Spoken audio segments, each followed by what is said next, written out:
À partir de combien de temps à l'avance est-ce qu'on doit prévoir la sortie d'un single et ou d'un clip? Bonjour à tous, bienvenue dans cette vidéo. Je m'appelle Tariq, je suis producteur, éditeur et artiste à succès, plusieurs fois certifié disque d'or et de platine.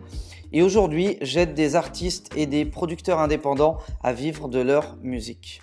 Avant toute chose, je tiens à vous dire que j'ai mis en lien dans la description un PDF à récupérer qui vous donne le rétro-planning exact qu'on utilise chez HM Consulting, mon agence web marketing dédiée au développement d'artistes et de producteurs dans la filière musicale.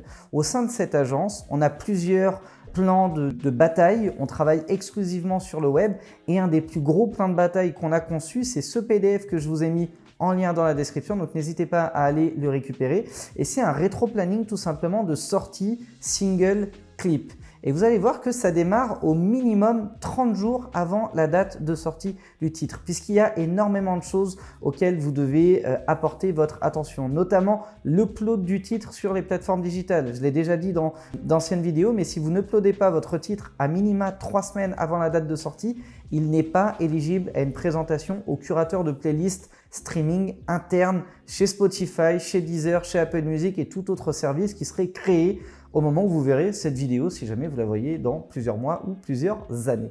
Donc ça, c'est le premier point. C'est par rapport aux playlists streaming, parce qu'aujourd'hui, c'est vraiment le nerf de la guerre, la visibilité sur ces plateformes. D'ailleurs, je vous prépare une vidéo dans laquelle je vais documenter et vous expliquer de quelle manière Spotify est en train de s'orienter vers le fait de devenir un réseau social pour les artistes. C'est plus simplement une plateforme digitale d'écoute de musique, de streaming, ça devient maintenant un social network, un réseau social spécifique aux artistes où vous allez pouvoir promouvoir vos dates, vendre du merchandising, fédérer une communauté, etc., etc. Mais ça, je le garde pour une autre vidéo, donc je ferme la parenthèse. Donc premier élément, la date de sortie au minimum 3 semaines avant l'upload. Mais il n'y a pas que ça, parce qu'une fois qu'on a upload son titre, on a ce qu'on appelle un backlink, c'est-à-dire un lien vers lequel on peut travailler, envoyer du trafic pour que les gens réservent entre guillemets le privilège de recevoir une notification dès que le titre sera sorti. C'est ça qui vous aide à booster vos scores de stream dès les premières minutes de la sortie d'un titre. Ce lien backlink-là, il faut travailler à sa promo. Et évidemment, si vous travaillez à sa promo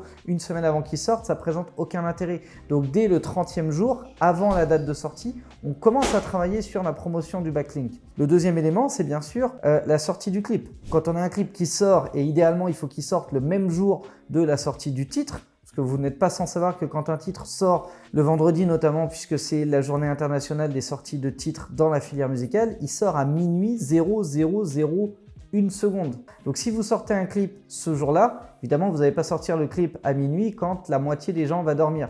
On va le sortir le vendredi par exemple à 17h, à 18h ou à 19h selon l'heure à laquelle la communauté de l'artiste est la plus présente sur sa chaîne YouTube. Mais il est évident que pour pouvoir sortir un clip et être certain qu'il y ait plein de gens présents, il faut l'annoncer, un peu comme quand un film sort au cinéma, il y a une bande-annonce qui la sort. Cette bande-annonce-là, ça s'appelle une YouTube première. Et ça, on y apporte énormément d'attention chez HM Consulting, encore une fois, parce qu'on sait à quel point c'est primordial. Plus il y a de gens sollicités sur la première, à minima, une semaine, voire 2 semaines avant la date de sortie du clip, plus ça va amener de succès sur le clip dès sa sortie. Donc ça, c'est un truc qu'on travaille au moins 2 semaines avant la date de sortie. Et puis en amont, il y a un truc que j'ai pas précisé, c'est qu'on va soumettre le titre au curateur de playlist. On va alimenter Spotify en contenu avec un canevas vidéo interne au titre que les gens verront quand ils vont lire le titre. On va amener les paroles du titre parce que ça aide au référencement. Beaucoup de gens ne retiennent pas le titre du morceau, mais ont entendu 3-4 mots dans le refrain et quand ils vont faire une requête de recherche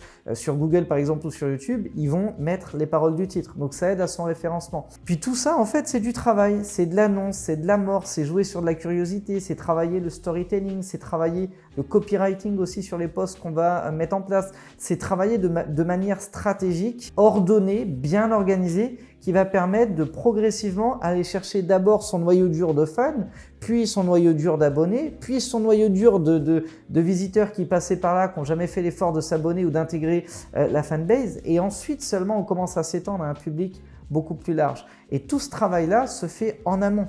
Et puis bien sûr, quand tu uploads ton clip, Alors là, je suis désolé, hein, je vous donne tout en vrac, mais encore une fois, vous avez un PDF dans la description.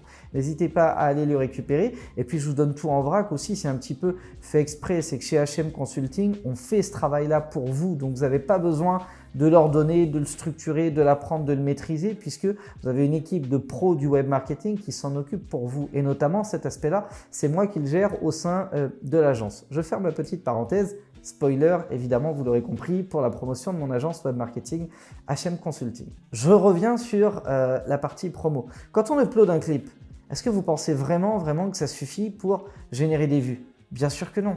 Il faut travailler le nom du fichier. Le travail de référencement démarre dès le nom du fichier. Et puis, il faut bien sûr travailler sur les points clés de référencement, le titre, la description, la miniature, les playlists, etc., etc. Mais il y a un point essentiel que presque aucun artiste ne fait, qui pourtant est totalement gratuit et amène du trafic de manière automatisée et du trafic extrêmement bien qualifié. C'est de prendre tous les autres clips vidéo, toutes les autres vidéos de la chaîne YouTube de l'artiste et de mettre des fiches dedans ou des écrans de fin qui redirige vers la première du clip. Si vous faites ça le jour de la sortie du clip, ça ne sert à rien. Le clip est déjà sorti, les jeux sont faits 48 heures après.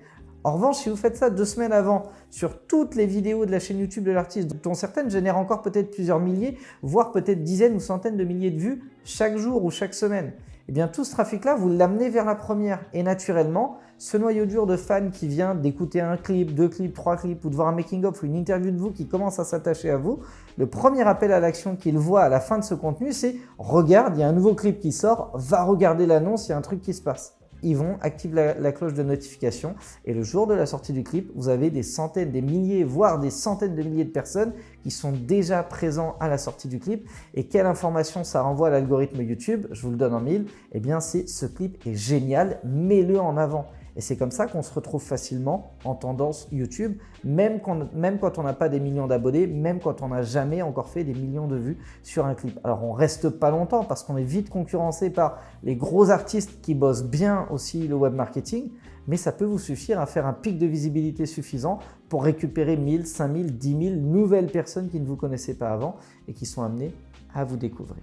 Donc pour répondre à la question de base, combien de temps à l'avance on planifie la sortie d'un single et ou d'un clip, hein, parce que ce n'est pas forcément appuyé par un clip, je dirais à minima 30 jours avant la date de sortie, mais on commence à y réfléchir un petit peu avant. Parce que si tu réfléchis à ça au 31e jour avant la date de sortie, tu risques de bâcler ta sortie et ta stratégie promo, parce qu'évidemment, ce n'est pas quand tu es à J-28 qu'il faut commencer à créer les contenus que tu vas publier à J-28, c'est en amont. Donc 30 jours avant la date de sortie, on commence à déployer la stratégie promo, mais je pense qu'il faut y réfléchir et commencer à planifier tout ça à minima 6 semaines avant la date de sortie d'un clip, voire 2 mois avant quand c'est vraiment une grosse sortie ou un gros projet pour un gros artiste. Merci d'avoir été attentif à cette vidéo. Si jamais ça vous a plu, motivé, inspiré ou appris des choses, lâchez-moi un gros like. Abonnez-vous à la chaîne YouTube Producteur à Succès pour que je continue de vous balancer ce genre d'informations de très haut niveau pour le coup et de grande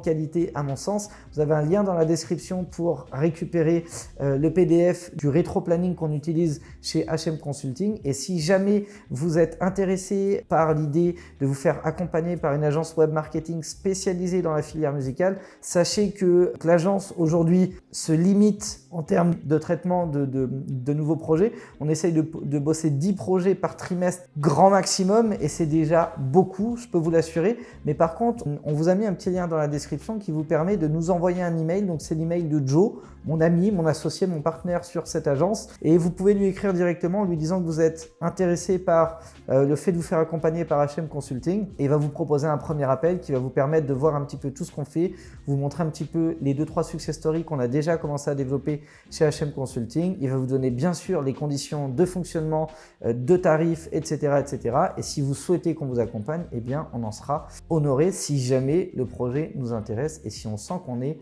en capacité de le défendre. Il est évident que quand on refuse un projet, ça ne veut pas dire qu'il n'est pas bon, ça veut simplement dire que nous, on ne se sent pas capable, avec le réseau qu'on a, avec la capacité de travail, avec les perspectives qu'on a, nous, on ne se sent pas de le travailler, mais ça ne veut pas dire que c'est pas bon. C'est comme quand un attaché de presse radio te dit « moi, j'y crois pas », ça ne veut pas dire que le titre est pas bon. Moi, j'ai eu des dizaines de fois des projets où on m'a dit non, ça m'intéresse pas, j'y crois pas, je le sens pas. Et pourtant, des titres ont bien marché en radio, ou alors ils n'étaient pas destinés aux médias radio, mais ont bien marché en club. Donc voilà, il ne faut pas prendre mal les refus quand on les fait, mais ça arrive très souvent. J'ai envie de dire 5 à 6 projets sur 10 qu'on nous propose, on les refuse, mais au moins les projets qu'on bosse, vous savez qu'on les bosse à fond et qu'on sait qu'on a la capacité d'aller chercher du résultat dessus. Dans tous les cas, je vous remercie d'avoir été attentif à cette vidéo. Je vous souhaite le meilleur pour la suite. Déchirez tout et je vous dis ciao, ciao.